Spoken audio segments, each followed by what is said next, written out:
Welcome to Lesson 5 of Chemistry, and for this topic we'll be talking about galvanic cells, and specifically we'll be talking about what exactly are galvanic cells. So last week we would have learned that redox reactions involve the conversion of chemical energy to electrical energy. So what we're going to do right now is understand how can we use redox reactions and harness its electrical energy for us to use it for our own daily purposes. So in other words, galvanic cells is a real-life application of redox reactions, and they are effectively batteries and cells. Now, in chemistry, we use cells to refer to as effectively batteries.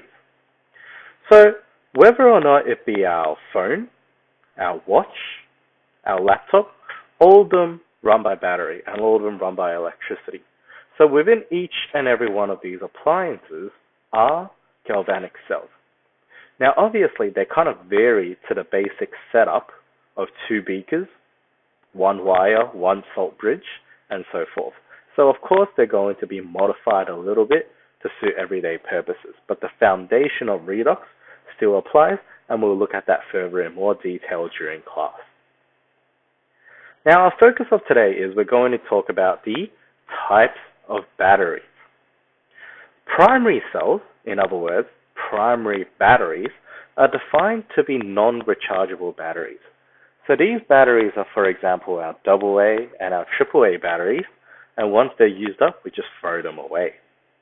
Meanwhile, secondary cells are my rechargeable batteries. In other words, the battery that's within my laptop and my phone, so that when I run out of battery, I can just simply recharge it. But what defines whether or not something can be recharged? So usually in a chemical reaction, we get reactants being converted into products.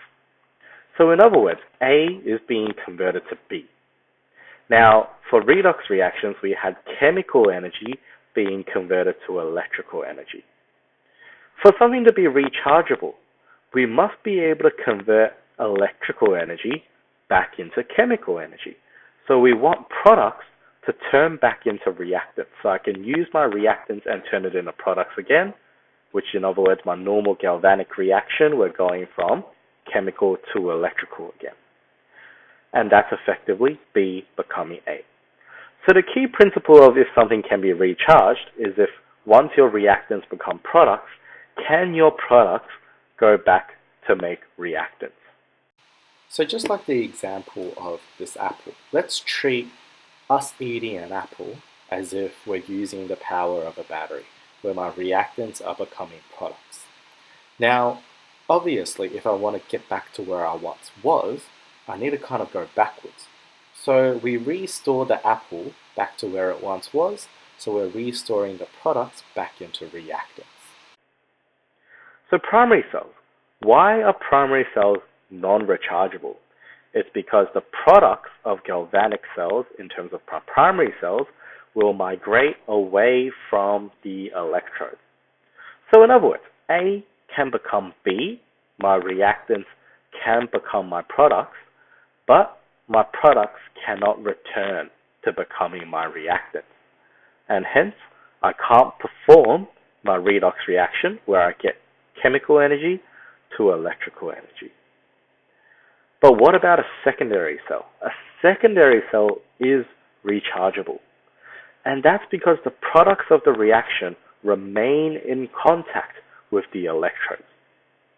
So in other words, I have A becoming B, my reactants becoming my products, and my products will be converted back into my reactants, and the cycle continues.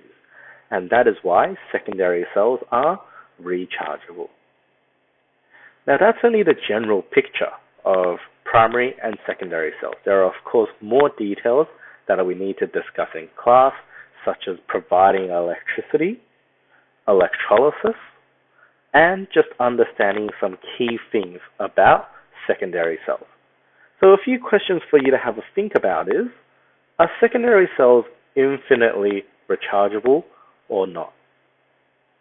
And at the same time, we are also going to look at a third type of cell during class, and that is a fuel cell. And that is why I want you guys to just have a quick read of fuel cells before you come to class.